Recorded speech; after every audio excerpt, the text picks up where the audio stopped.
Hey guys, how's it going? So in today's video, we'll be discussing about this computer. It's an Athlon 200GE.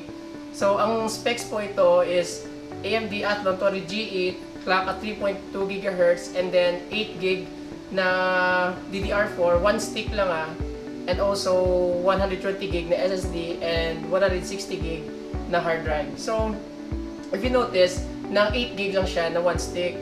So this is good and bad.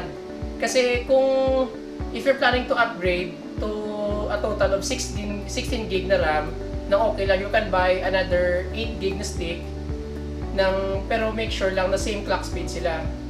So that's good. Pero the bad side is na you are using only one stick na 8 GB is that you cannot get the full the full maximum performance ng onboard graphics niya. Kasi ang onboard graphics ng Athlon 200G ay sobrang malakas. It's a Vega 3. So, if you don't know that, high-end, it's a very good na graphics for onboard. Same siya ka-level sa mga Ryzen 3.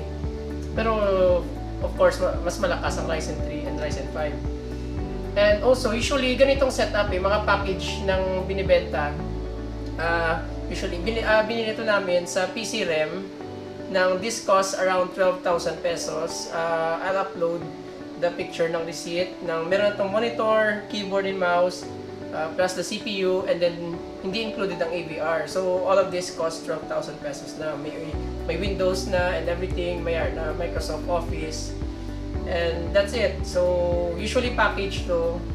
And then ang style ng mga vendors kasi na PC that's why it's cheap kasi only one channel ng memory ng 1 8 gig stick lang. Hindi nila ginawa ng dalawang 4 gig para mag-total na 8 gig. Kasi if you utilize the dual channel na memory, especially sa Athlon, ng mas mataas na frame rate.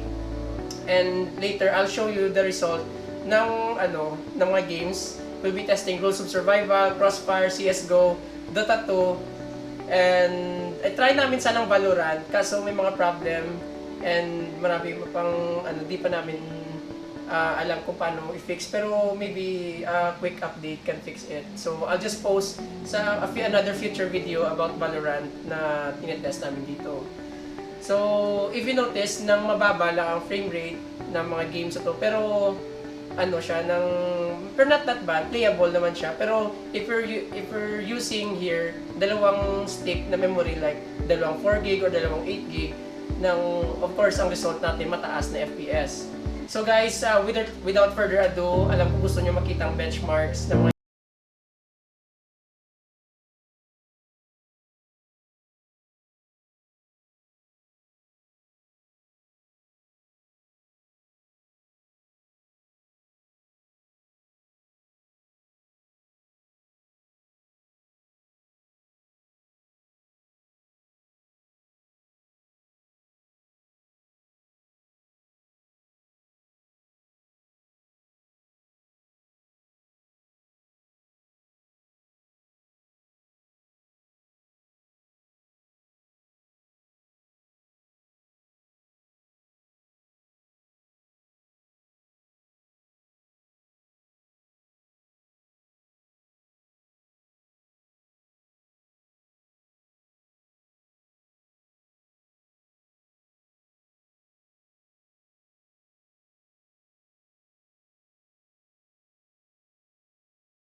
So guys, those are the results ng benchmarks ng games. So if you notice, CSGO, MSI Afterburner and Fraps, it won't work sa CSGO kasi I just found out ng may updates na. So they are blocking third-party application to access their files. So parang ganyan. So I can make it work pero sobrang haba pa ng I have to change something sa game settings and game files pa. Pero I didn't go to that hassle. So I just showed the onboard built-in FPS counter ng CS:GO. So it's around 20 to 40 na FPS, which is okay naman. And also sa Dota 2 parang okay, and then sa LoL okay talaga. And also Crossfire, I tried to make Crossfire work, pero sa Windows 10 parang di siya compatible. Pero sa ibang version, sa ibang updated version ng Crossfire, okay naman siya. Pero for sure, Crossfire will run mga around, I think, mga 100 to 200 FPS. Hindi naman demanding ang Crossfire eh. And also, I know what you're asking is, para kanina tong PC. Kasi hindi naman siya, para hindi ka naman makastream dito, hindi ka naman makalaro ng mga sikat na games like Assassin's Creed, Battlefield, and I think you can play Fortnite. Pero hindi siya makalaro ng heavier titles. So, if you're planning to get into budget gaming, kung gusto mo lang maglaro ng Dota 2 at LoL, itong perfect na PC sa'yo. Kaso hindi ka lang makastream ng games mo online kasi maglalag siya. Kasi ito dual core lang to and then plus the Vega chip na graphics. So if you're planning to just play Dota 2 and LoL, Fortnite, PUBG Lite, and then ROS, ito para sa'yo. And then kung may mga online class ka, and then you just want to YouTube, and then light editing like 1080p, ng okay sa'yo tong computer as long as nang mataas ng RAM mo. And then browsing the net, Facebook, okay talaga to. So guys, that's everything I can say sa Athlon 200G. As in, suri talaga na computer, ng brand new to lahat. So for 12,000 pesos, ito na makuha mo. And wala ka talagang you not truly, if you're on a budget, hindi ka talaga ma-disappoint. So guys, thank you for watching the video. And if you like this kind of content, make sure to subscribe and make sure to leave a like. And then kung may mga tanong kayo or clarifications, just leave it down the comment below and I'll see you on the next video. Peace!